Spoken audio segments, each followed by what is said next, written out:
Assalamualaikum warahmatullahi wabarakatuh. Selamat datang di seri kuliah Aljabar Linier Elementer. Materi pada video ini diambil dari buku Aljabar Linier Elementer karangan Howard Anton. Kali ini kita akan membahas tentang vektor-vektor ortogonal. Oke, apa itu vektor-vektor ortogonal? Vektor-vektor ortogonal itu adalah vektor yang saling tegak lurus. Nah, jadi kalau vektor U tegak lurus dengan vektor V, itu maka dia dikatakan vektor-vektor yang saling ortogonal. Nah, dua buah vektor yang saling ortogonal ini terjadi jika dan hanya jika hasil kali titik antara dua vektor tersebut sama dengan 0. Berikutnya kita ke proyeksi ortogonal. Misalkan saya punya sebuah vektor U dan juga sebuah vektor A, maka proyeksi ortogonal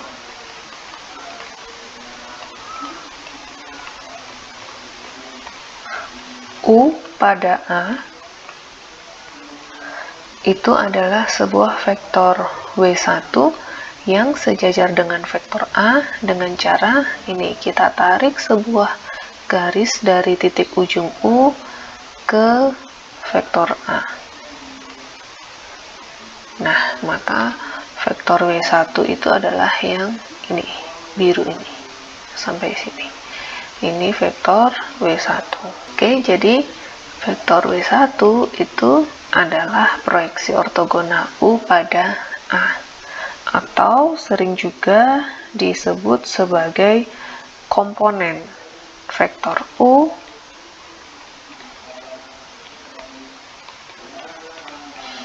sepanjang A. Oke, jadi W1 disebut proyeksi ortogonal U pada A atau komponen vektor U sepanjang A. Kemudian yang garis merah ini tadi, ini juga kita anggap sebagai vektor, kita namakan vektor W2. Nah, vektor W2 ini adalah komponen vektor U yang ortogonal atau yang tegak lurus terhadap vektor A. Oke, jadi kita bisa menguraikan vektor U menjadi dua buah komponen, yaitu W1 yang merupakan proyeksi ortogonal U pada A, dan juga W2 yaitu komponen vektor U yang ortogonal terhadap A. Nah, dari gambar ini kita bisa melihat bahwa vektor W2 itu merupakan selisih antara U dengan vektor W1. Maka W2 ini bisa saya nyatakan sebagai U min W1. Nah, padahal W1 tadi merupakan proyeksi ortogonal U pada A. Nah, itu dinotasikan sebagai proyeksi ortogonal U pada A. Ini adalah notasinya. Nah, berikutnya kita akan lihat beberapa formula atau rumus untuk menghitung proyeksi ortogonal U pada A dan juga komponen vektor U yang ortogonal pada A. Nah, jika U dan A adalah vektor-vektor pada ruang berdimensi 2 atau berdimensi 3, kemudian jika A tidak sama dengan 0, maka yang pertama kita punya proyeksi ortogonal U pada A itu adalah U dot A per norm A kuadrat dikali vektor A. Yang pertama, kemudian yang kedua, U min proyeksi ortogonal U pada A itu sama dengan ya vektor U dikurangi U dot A per norm A kuadrat dikali vektor A. Jadi ini yang tadi sebagai W1, yang ini adalah W2. Oke, kita lanjut ke contoh. Misalkan kita punya vektor U 2 min 1 3, kemudian kita punya vektor A 4 min 1 2. Nah, kita mau mencari yang pertama komponen vektor U sepanjang A, atau tidak lain adalah proyeksi ortogonal U pada A. Kemudian yang kedua yang mau kita cari adalah komponen vektor U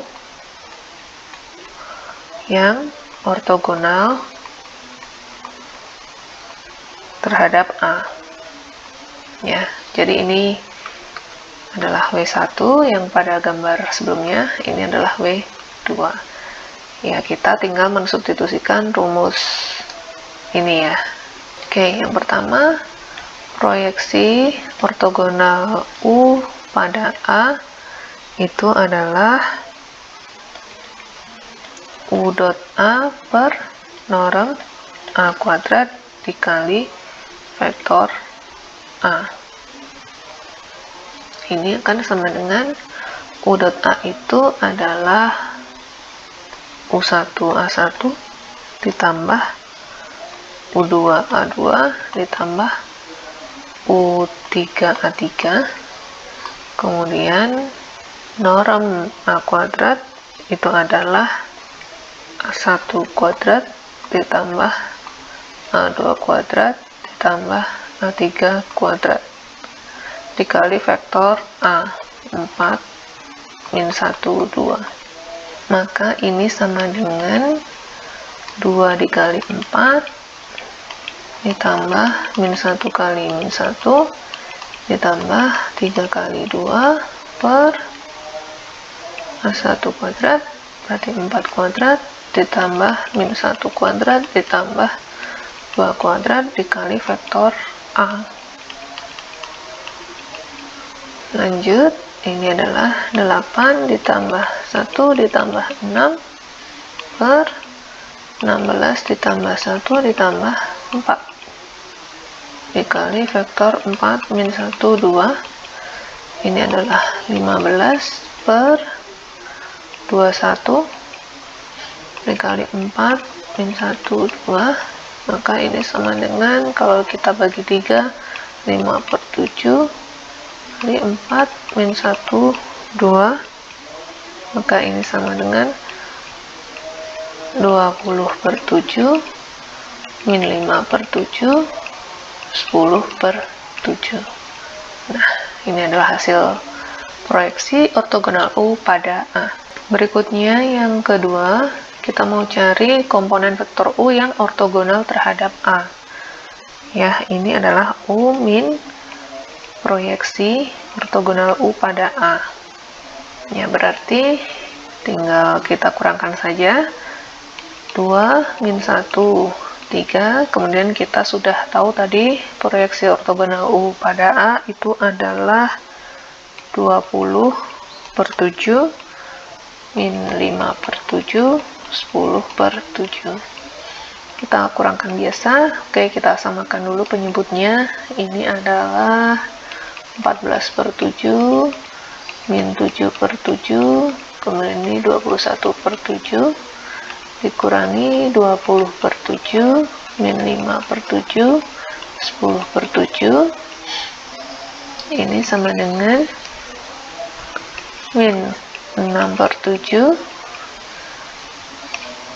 min 2 per 7 11 per 7.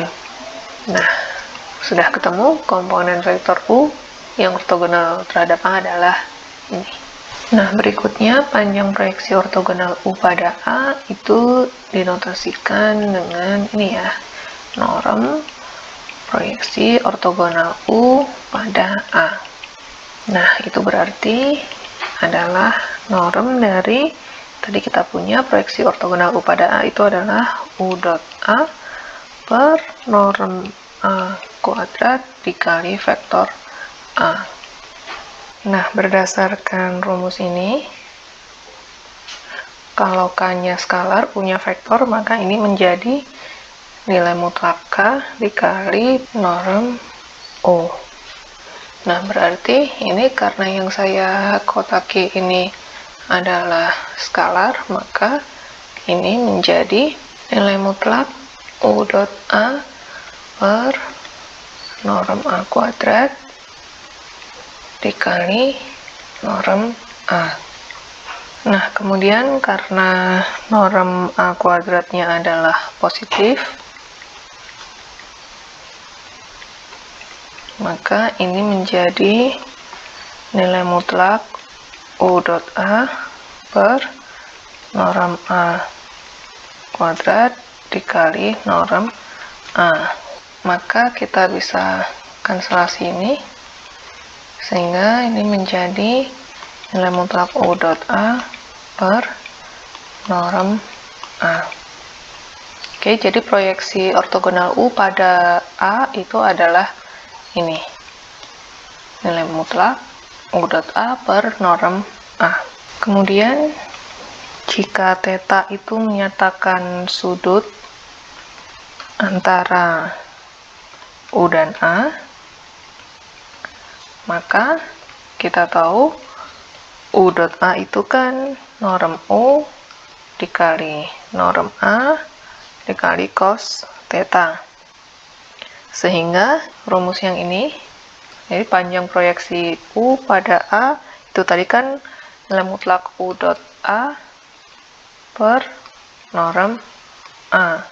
Maka ini sama dengan nilai mutlak norm U norm A cos theta per norm A.